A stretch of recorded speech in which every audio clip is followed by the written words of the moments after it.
CM बनाना भी इसी रणनीति का हिस्सा माना जा रहा है, क्योंकि एमपी, यूपी और बिहार में ओबीसी वोट बैंक पर ज्यादा है। यही वजह है जो मध्य प्रदेश के CM doctor Mohan Yadav UP और बिहार में दौरे कर रहे हैं। हाल ही में सीएम यूपी के आजमगढ़ गए थे, यानी 24 की डगर के लिए बीजेपी की नजर ओबीसी पर है।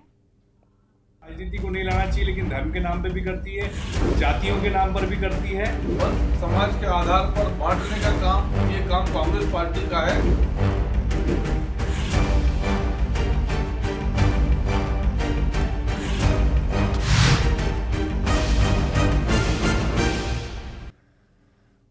मध्य प्रदेश समेत यूपी और बिहार में ओबीसी वोट बैंक कई लोकसभा सीटों पर सीधा प्रभाव रखता है। कई सीटें ऐसी भी हैं जहां ओबीसी समुदाय निर्णायक भूमिका में होता है। मध्य प्रदेश में भी ओबीसी समुदाय का वर्चस्व है।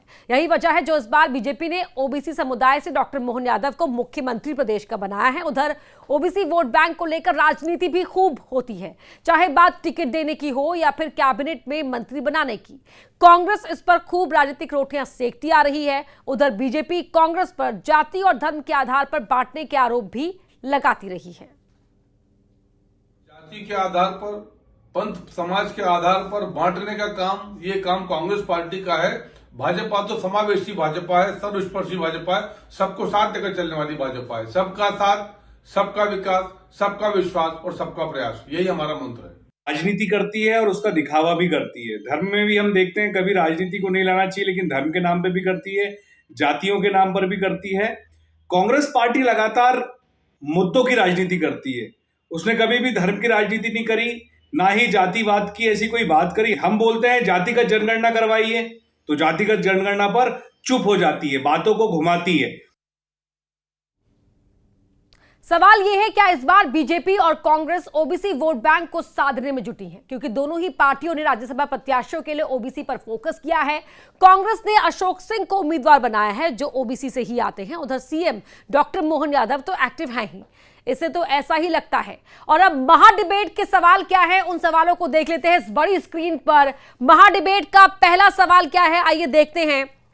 पहला सवाल महाडिबेट का, ओबीसी के सहारे क्या 24 की है तैयारी? यह है महाडिबेट का पहला सवाल। अब देखते हैं दूसरा सवाल क्या है। एमपी, यूपी, बिहार ओबीसी कितने असरदार, इन राज्यों में ओबीसी कितने असरदार हैं, इस सवाल का जवाब भी हम देखेंगे। और तीसरा सवाल क्या है, ओबीसी पर फोकस, सत्ता में क्या वापसी फिक्स? ये वो सवाल हैं जिन पर आज की ये महाडिबेट फोकस रहेगी। सवालों के जवाब ढूंढने की हम कोशिश करेंगे। हमारे साथ खास मेहमान जुड़ चुके हैं, उनका परिचय आपसे करवा देते हैं। वो बड़ी स्क्रीन पर आपको दिखाई देंगे। बीजेपी विधायक हैं प्रीतम सिंह लोधी हमारे साथ जुड़े हुए हैं।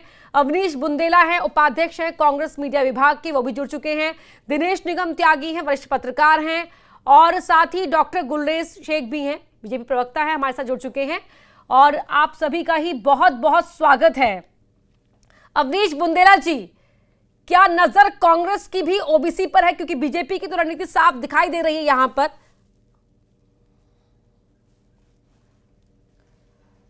लेकिन मुझे समझ में नहीं आ रहा, आपकी डिबेट में बीजेपी के दो प्रवक्ता हैं, मतलब एक विधायक हैं प्रीतम सिंह लोधी और गुलरेज शेख हैं। बड़ी आश्चर्य की बात है। चली, हम कांग्रेस वाले हैं फिर भी लड़ेंगे।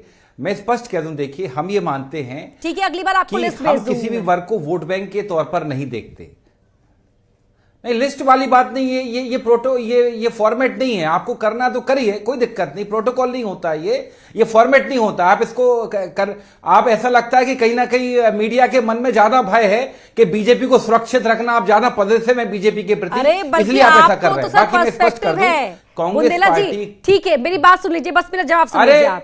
मेरा जवाब सुन लीजिए सर। आपने जब प्रश्न उठाया ही है, आप तो इस तरह से देखिए कि भाई क्या पता दो पर आप एक भारी हो, हम आपकी क्षमताओं पर ये यकीन रखते हो।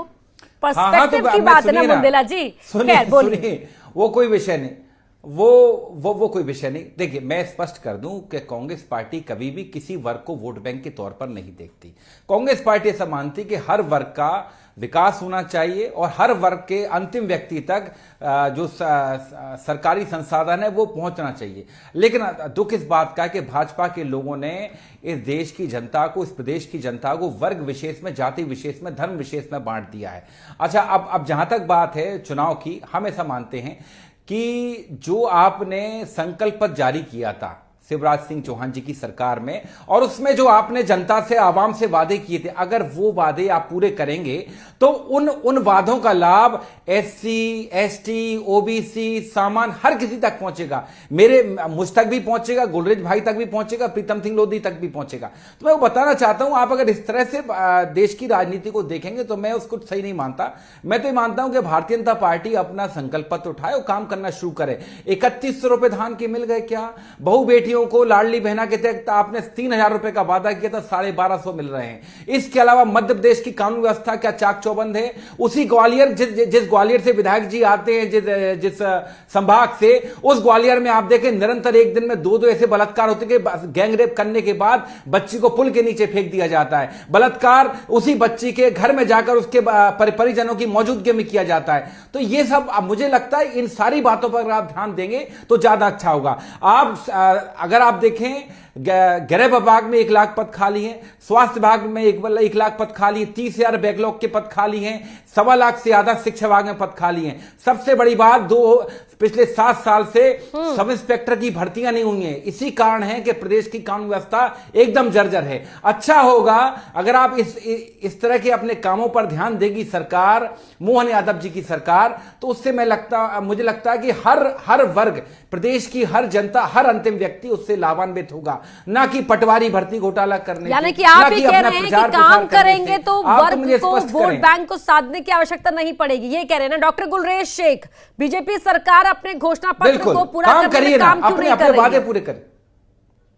नहीं, हम तो लगातार लगे हुए हैं, और उसके लिए तो हमने जो चीफ सेक्रेटरी हैं मध्य प्रदेश के, उनको भी ये काम दिया है कि जो मैनिफेस्टो है वो 100% पूर्ण हो, उसकी जवाबदारी उनकी भी है, हमारी तो होती ही है, लेकिन वो भी उसके ऊपर मॉनिटरिंग करेंगे। लेकिन जहां तक बात है वर्गों की और समुदायों की, जब डॉक्टर मोहन यादव जी को बनाया गया तो ये कहा गया कि यूपी और बिहार के यादवों को आप साध रहे हो। जब हमने नरसिम्हा राव जी को भारत रत्न दिया तो कहा जाता है कि तेलंगाना और आंध्रा को आप साध रहे हो। जब स्वामीनाथन जी को दिया तो कहते हैं कि दक्षिण के ब्राह्मणों को आप साध रहे हो। जब वीडी शर्मा जी को प्रदेश अध्यक्ष बनाया जाता है तो कहते हैं कि ब्राह्मणों को रिप्रेजेंटेशन दे रहे हो। जब डॉक्टर गुलरेज शेख को प्रवक्ता बनाया जाता है तो मुसलमानों को आवाज दे रहे हो भाजपा की, ये कहा जाता है। तो ये आप किस बात पे कहेंगे? गुलरेज भाई, हमने कभी नहीं कहा, हमने कभी नहीं कहा, पूरे वर्ग को साधते हैं, और हमारे लिए पूरा भारत, पूरा मध्य प्रदेश एक कुटुंब है, और हम कुटुंब की व्यवस्था में विश्वास रखते हैं, उस व्यवस्था को आगे ले जा रहे हैं। जी बुंदेला जी, आप कहिए, फिर मैं आगे बढ़ रही हूं। मैं इतना निवेदन कर रहा था मैडम गुलरेज भाई से कि हमने कभी इस तरह की बात नहीं कही। हम सब इतनी बात करते हैं कि भाजपा के 2 चेहरे क्यों हैं, सांप की तरह। भाजपा के 2 चेहरे हैं, सांप की तरह है कि आप समझें कि जब उत्तर भारत में चुनाव प्रचार करते हैं तो कहते हैं हम बीफ पर रोक लगाएंगे, बीफ नहीं बिकना चाहिए, और यही लोग जब गोवा में जाते हैं, केरला में जाते हैं तो कहते हैं हम बीफ फ्री कर देंगे। इनके खुद मंत्री, केंद्रीय मंत्री किरण रिजिजू जी कहते हैं कि वो बीफ खाते हैं। तो भाजपा बताए ये 2 मुंहे चेहरे कैसे भारतीय जनता पार्टी के? आप एक नॉर्थ इंडिया में आपकी कुछ और बातें, और सबसे बड़ी बात, लेकिन दिनेश निगम त्यागी जी, नहीं, पहले मैं ओबीसी की बात जो यहां पर कर रही थी, जो आज का विषय है, ओबीसी का साथ ही क्या सत्ता का साथ भी दिलाएगा? बिल्कुल। आप देखिए, जो प्रत्याशी घोषित किए हैं अभी भाजपा ने और कांग्रेस ने, भाजपा ने 4 प्रत्याशी घोषित किए। एक पुराने केंद्रीय मंत्री हैं जिनको रिपीट किया है, वो दलित वर्ग से आते हैं।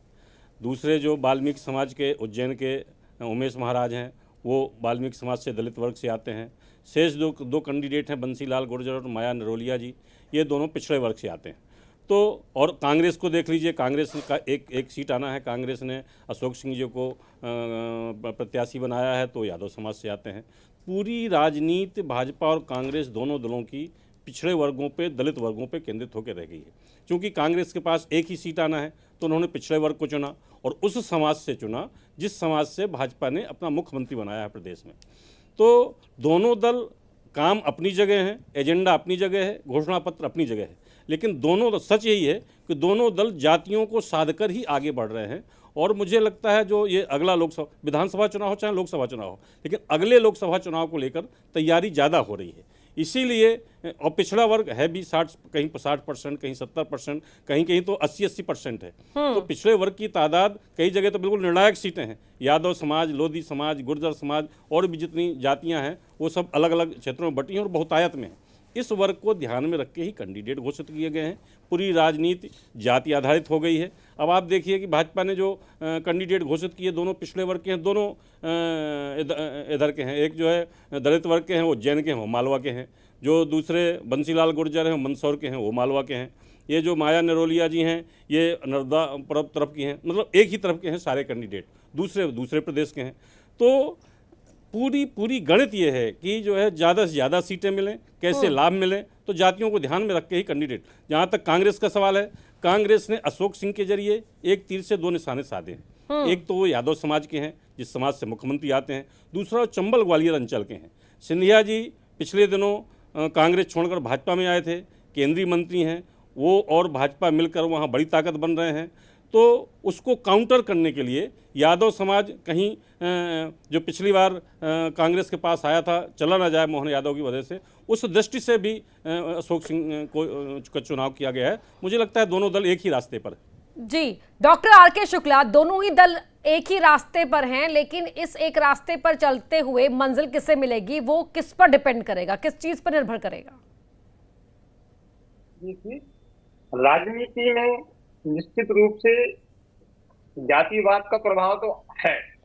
जिस क्षेत्र में जिस जाति के ज्यादा वोटर होते हैं उसका प्रभाव तो पड़ता है, लेकिन जातिगत राजनीति करके आप त्वरित लाभ तो ले सकते हैं, लेकिन भविष्य में इसका कितना बड़ा नुकसान किस पार्टी को होगा, क्योंकि अगर एक जाति को आप साध रहे हैं तो निश्चित रूप से दूसरी जातियों में कहीं न कहीं असंतोष की भावना उत्पन्न होती है। अब वो किसी भी पार्टी का जो मुद्दा हो, बीजेपी का हो या कांग्रेस का हो, अभी जो राज्यसभा में टिकट वितरण हुआ है उसमें निश्चित रूप से प्रदेश में बीजेपी ने और कांग्रेस ने राजनीतिक समीकरणों को देखते हुए टिकट वितरण किया है। जी, प्रीतम सिंह लोधी जी, लोधी समाज से आप आते हैं और यहाँ हर किसी की नजर जातिगत समीकरणों को साधने की ही है, लेकिन कांग्रेस की नजर और बीजेपी की डगर, क्या आपको लग रहा है कि क्यों जनता जो है, जो ओबीसी समाज है, बीजेपी के पक्ष में चुने? देखिए, भारतीय जनता पार्टी ओबीसी की सम्मान करती है, कदर करती है। कांग्रेस अब भाजपा की देख कर नकल करने लगी है अब कि भाजपा किस पद चलने पर चल रही है उसी पद चलने पर अब कांग्रेस चलने लगी है। अब तो ये तो नकल की तरह पे आ गई है। तो नगर, क्योंकि युवाओं को, जो भारतीय जनता पार्टी के शीर्ष नेता ने युवाओं को मौका दिया, जो ओबीसी के लोगों को आगे लाने का काम किया, अब कांग्रेस ही वही पीछे से दोहराने लगी है। वो भी अब धीरे धीरे पीछे से नकल करके काम करने लगी है। और कांग्रेस केवल नकल करना जानती है, इसके अलावा और कुछ नहीं जानती है कांग्रेस। अवनीश बुंदेला जी मुस्कुरा रहे थे जब आपके पास में सवाल लेकर आई थी। बुंदेला जी, भाजपा सही मायनों में सम्मान कर रही है, कांग्रेस सिर्फ नकल। मैं प्रीतम सिंह लोधी जहां से विधायक हैं पिछोर से, मैं उसी क्षेत्र का हूं। मैं उनसे पूछना चाहता हूं, प्रीतम जी, जब आप भाजपा से आपको निकाला गया था, जब आपने ब्राह्मण समाज को गाली दी थी, आपने विवेकानंद को गाली दी थी, आपने हिंदू समाज को गाली दी थी, और आपकी नेता उमा भारती ने ये तक कह दिया था कि भाजपा को वोट देने का मतलब ये नहीं कि आप हिंदुत्व को वोट दे रहे, आप हनुमान जी को वोट दे रहे, राम को वोट दे रहे। उस समय प्रीतम सिंह लोधी जी, आपने बागेश्वर सरकार को पाखंडी बताया था, आपने सारे संतों को गाली दी थी। तो महाराज, हमने तो कभी आपकी नकल नहीं की। ठीक है, वो आपके व्यक्तिगत विचार थे, आप जाने, भाजपा जाने। और आप जो लोधी समाज की बात कर रहे हैं, लोधी समाज को अपमानित करने का जो काम भारतीय जनता पार्टी ने किया, ठीक, आज आपको टिकट दे दिया, विधायक बन गए। आपको कल्याण सिंह याद नहीं है? कल्याण सिंह जी की जो दुर्गति भारतीय जनता पार्टी ने की है, और आपकी नेता उमा भारती जी, मैं टीकमगढ़ से हूं, प्रॉपरली टीकमगढ़ से, मैं उमा भारती जहां की आती हैं, वो मुख्यमंत्री रही। जिस तरह से उमा भारती को अपदस्थ किया गया था मुख्यमंत्री पद से, और जिस तरह से उनको धक्के देकर अवनीश बुंदेला जी, पहले एक बार बताइए, गड़े मुर्दे तो आप उखाड़ रहे हैं। प्रीतम सिंह लोधी जी को लेकर आपने कहा वो भाजपा में है, और उमा भारती को लेकर आपने कहा उमा भारती बीजेपी में ही है। सभी के सम्मान की चिंता आप ही को है, भी नहीं जीत पा रही है। आपके मुताबिक जिनका अपमान हो रहा है वो तो अभी भी उसी पार्टी के साथ बने हुए हैं। इतिहास की पहली डिबेट है जहां आपने भाजपा के 2 प्रवक्ता बिठाए हैं। नहीं, प्रवक्ता नहीं है, प्रवक्ता एक ही है, प्रवक्ता एक ही है, लोधी समाज से आते हैं, इसीलिए उनको यहाँ मंच पर जगह मिली है। कोई अवनीश बुंदेला जी पहले एक बात बताइए, गड़े मूर्ति, अच्छा एक बात बताइए, क्या 100 सवाल लिए क्या आपसे? सुनिए नहीं, आप ऐसे नहीं बात कर सकते। तर्क ना दें कि जिसमें आप भी हंसी का पात्र बने। नहीं, आप भाजपा मेरे हंसी का पात्र बनने न बनने की चिंता आप मत कीजिए अवनीश बुंदेला जी, कांग्रेस चिंता कीजिए। कांग्रेस से आए दिन कांग्रेस छोड़कर जाने वालों की लिस्ट लंबी होती जा रही है, चिंता कीजिए कांग्रेसियों की, उनके अपमान की चिंता कीजिए आप अवनीश बुंदेला जी, उनकी बात सुनिए। अपर्णा जी जवाब दे रहा हूं ना, आप इस विषय में फंस नहीं, आप पूरी डिबेट को डिले नहीं कर सकते हैं, ठीक है। आर.के. शुक्ला जी आप कुछ कहना चाहते हैं? आर.के. शुक्ला जी आपने समय पर व्यक्त किया है अवनीश बुंदेला जी, हमारी बात का जवाब आपके पास नहीं है, ये जनता देख रही है, जनता सब देख रही है अवनीश बुंदेला जी, 23 में भी देखा, 24 में भी देखेगी, चिंता मत कीजिए। पत्रकारों को भी आर.के. शुक्ला जी कि जैसा आप लोग कर रहे हैं, आप मीडिया का मजाक उड़ा रहे हैं, आप मत चिंता कीजिए किसी की भी अवनीश बुंदेला जी, अगर आपको सार्थक बहस करनी है तो अपनी बारी के आने पर आपको अपनी बात रखनी चाहिए थी। मैं बात के जवाब दे रहा हूं मुझे वो एक अलग विषय। आप तो मुझे बताएं, प्रीतम सिंह लोधी की बात का जवाब दे दें। देखिए प्रीतम सिंह जी विधायक, हाँ दे रहा हूं ना मैं, जी प्रीतम जी आप विधायक हैं, आपका मैं सम्मान करता हूं। जी अरे आप मैं जवाब दे रहा हूं बुंदेला जी, आपका सुनो ना, बोलिए प्रीतम, सुनिए आप, देखिए जी बोलिए। लड़ाई सब में होती है, क्या परिवार में लड़ाई झगड़े नहीं होते हैं? लेकिन हमारा राजीनामा हो गया है, हमारी एक बार नहीं कईयों बार झगड़ा हुआ, कईयों बार लड़ाई हुई है, परिवार में खटपट होती है, लेकिन राजीनामा भी होता है। हमारा राजीनामा हो गया है। हमारी 3 पीढ़ियां हम जनसंघ से लेकर जनता पार्टी और भारतीय जनता पार्टी का सफर तय किया है हमारे परिवार ने। पिताजी जनसंघ से लेते थे, लड़ाइयां सब में होती हैं। मैं तो कह जो ओबीसी को जो चीज भारतीय जनता पार्टी कर सकती है, दे सकती है, सम्मान दे सकती है, वो कांग्रेस नहीं दे सकती। आप देखिए, आपने एक हीरो जैसा व्यक्ति महाराज सिंधिया जी, जिसको हम हीरो मानते हैं, आपने कचरे में डाल दिया था उनको, लेकिन परख किसने की? भारतीय जनता पार्टी ने। भारतीय जनता पार्टी ने गद्दार बोलते थे, और उनको लाके महाराज सिंधिया जी को लाके आज हिंदुस्तान के, वो कहां से हीरो बन गया? हिंदुस्तान के मुकुट पर उनको अपर्णा जी बुंदेला जी जवाब आप सोचिए, अच्छा ठीक है, हीरो अब आप दोनों ही रुक जाइए, अवनीश बुंदेला जी और लोधी जी आप दोनों ही रुक जाइए। नहीं हमने अपर्णा जी, मैं तो अकेला हूं, भाजपा के 2 नेता हैं, मुझे समझ दीजिए। अपर्णा जी भाजपा के 2 नेता हैं, मुझे समझ दीजिए। आज जो सिंधिया जी कांग्रेस की कदर नहीं की। देखिए सिंधिया जी को आप गद्दार बोलते थे, भाजपा के लोग रानी लक्ष्मीबाई का हत्यारा बोलते थे, अंग्रेजों का एजेंट। प्रीतम सिंह लोधी जी और अवनीश बुंदेला जी दोनों शांत हो जाइए, नहीं तो मुझे आपका ऑडियो डाउन करना पड़ेगा। दोनों शांत हो जाइए। आर.के. शुक्ला जी का नाम 3 बार ले चुकी हूं मैं, उनसे मुझे बात करनी थी। आर.के. शुक्ला जी आप कुछ कहना चाहते हैं ना? पॉइंट रखिए सर। मैडम मैं ये चाह रहा था कि जातिगत राजनीति है, क्योंकि निश्चित रूप से रेन विधायक जी का मैं सम्मान करता हूँ, मेरा उनसे कोई व्यक्तिगत द्वेष नहीं है, लेकिन इन्होंने एक समय संपूर्ण ब्राह्मण जाति का अपमान किया था, खुले रूप से किया था। इसके बाद भी बीजेपी ने इनको उनकी टिकट दिया, वहां की जनता जनार्दन ने इनको अपना प्रतिनिधि चुना, इसके लिए बहुत बढ़िया। लेकिन साथ में अपर्णा जी जवाब चाहिए इस बात का, जनता देख रही है आपको। हाँ जवाब दूंगा। अरे बुंदेला जी सारे जवाब मिल जाएंगे, उनकी बात तो पूरी होने दीजिए। आप काहे इतनी जल्दी मचा रहे हैं? जी आर.के. शुक्ला जी।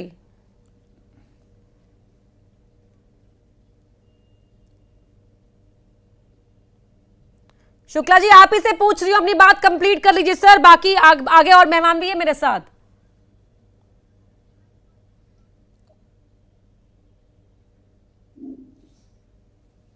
नहीं आवाज नहीं आ रही, लगता है उन्हें फ्रीज हो गए हैं शायद आर.के. शुक्ला जी। दिनेश निगम त्यागी जी, कहीं पंडित जी का ऑडियो डाउन तो नहीं कर दिया? अरे चिंता मत कीजिए आप पंडित जी की, ना लोधी जी की। आर.के. शुक्ला जी आवाज आ रही है आप तक मेरी? मुस्कुरा तो आप बहुत रहे हैं सर, अपनी बात कंप्लीट कर लीजिए फिर। नई आवाज आ रही। दिनेश निगम त्यागी जी,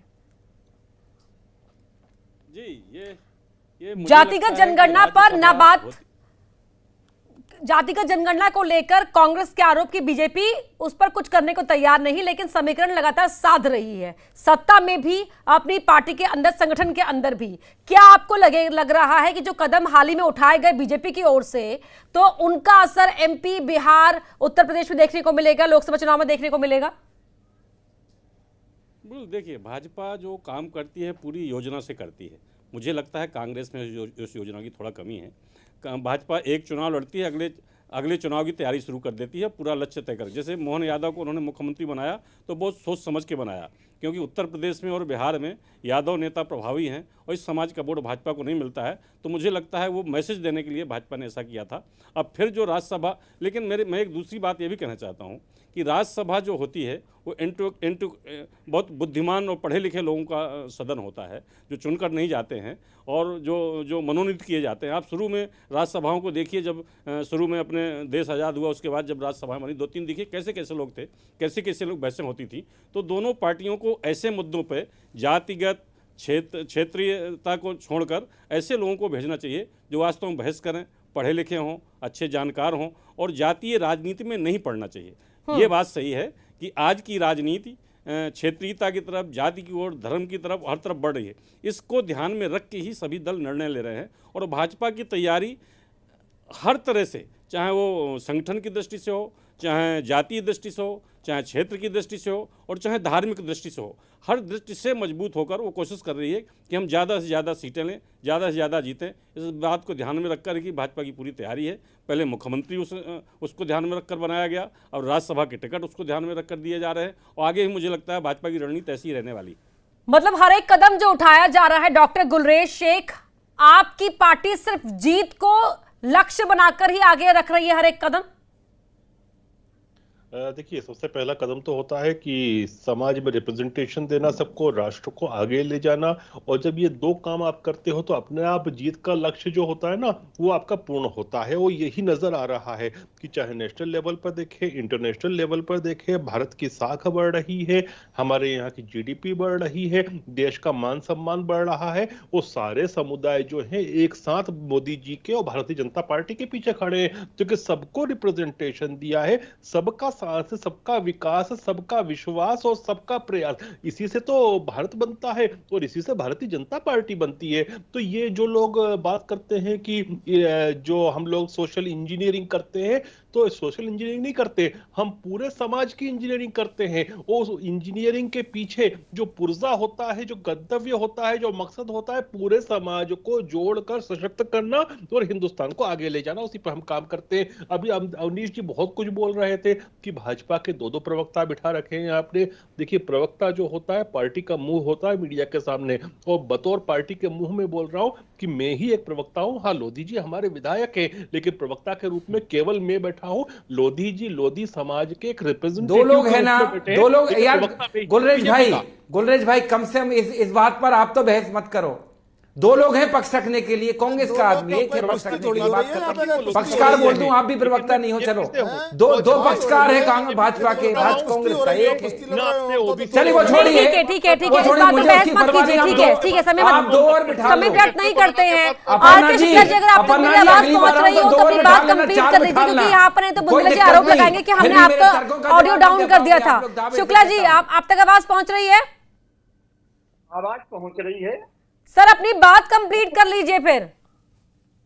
दोनों ही पार्टियों से मेरा एक ही निवेदन या सुझाव है कि जाति को आधार मान के आप ऐसे उम्मीदवारों का चयन लोकसभा के लिए करें जो अपनी बात जानकारी के साथ रख सकें, ना कि सिर्फ आपकी हाँ में हाँ मिला सकें। अभी पूर्व में निगम साहब ने भी यही बात बोली थी कि ठीक है ना, राजनीति पार्टी करने आती है, चुनाव जीतने के लिए आती है, उनको आना भी चाहिए। किसको टिकट देना है, किसको नहीं देना, ये पार्टी का अंदरूनी मामला है। लेकिन कम से कम राज्यसभा में देश की और प्रदेश की जो एक प्रतिष्ठित व्यक्ति हैं, अलग अलग क्षेत्रों से बिलोंग करते हैं, उनको चुन के राज्यसभा में पहुंचाना चाहिए, कांग्रेस हो या भारतीय जनता पार्टी हो। जी, अवनीश बुंदेला जी। मैं सिर्फ इतना कहूंगा कि अगर हम मुद्दों की आधारित राजनीति करें अपर्णा जी, और जो जनता के हित के जो आपने वादे किए, जैसे आज की तारीख में सबसे बड़ी समस्या रोजगार। मध्य प्रदेश में आप देखें, शिवराज सिंह चौहान जी जब मुख्यमंत्री हुआ करते थे, उन्होंने प्रोफेशनल एग्जामिनेशन बोर्ड के माध्यम से 36,000 नियुक्तियों के लिए परीक्षा आयोजित कराई थी। आप लाखों परीक्षार्थी बैठे, आज तक अपर्णा जी उसके नतीजे नहीं आए। रोज बच्चे प्रयास कर रहे हैं, मोहन यादव जी को पत्र लिख रहे हैं कि रिजल्ट घोषित करें। इसके अलावा आप देखें, 4 जुलाई 2023 को शिवराज जी ने कहा था आज से संविदा कल्चर खत्म कर रहा हूं, वो तो खत्म नहीं हो, वो 2.5 लाख संविदा कर्मी आज भी मारे मारे फिर रहे हैं, बल्कि अब उनकी नौकरियां जाना शुरू हो गई हैं। तो ये सारी चीजों पर हम काम करेंगे, महंगाई पर हम काम करें, हम किसानों के हितों पर हम काम करें, हम बहू बेटियों की सुरक्षा के ऊपर काम करें। मैं तो उम्मीद करता हूं कि मोहन यादव सरकार कम से कम इस पर काम करे कि कारम जैसे बांध अपना बनाए, हमारे समय के बनाए हुए बांध आज भी। यहाँ पर सुन रहे हैं बीजेपी प्रवक्ता भी और बीजेपी सरकार के विधायक भी। उम्मीद करते हैं कि जो सवाल उठाए गए हैं उन सवालों का जवाब मिल पाएगा, और अगर अपनी अपनी बारी पर अपनी बात को आप रखेंगे तो जनता कुछ समझेगी भी और आप लोगों को देख भी रही है लगातार। बहुत शुक्रिया आपका इस महाडिबेट में शामिल होने के लिए। मध्य प्रदेश की महाडिबेट में कोशिश हमने यही की कि लगातार जो सवाल हम उठा रहे हैं उनके जवाब मिल पाए, लेकिन आप सभी को देख रहे हैं, सब कुछ देख रहे हैं, क्योंकि आप ही इन तमाम नेताओं की, इन पार्टियों की किस्मत तय करेंगे। अब सब कुछ आपके हवाले है। खबरें लगातार जारी हैं, जुड़े रहिए हमारे साथ।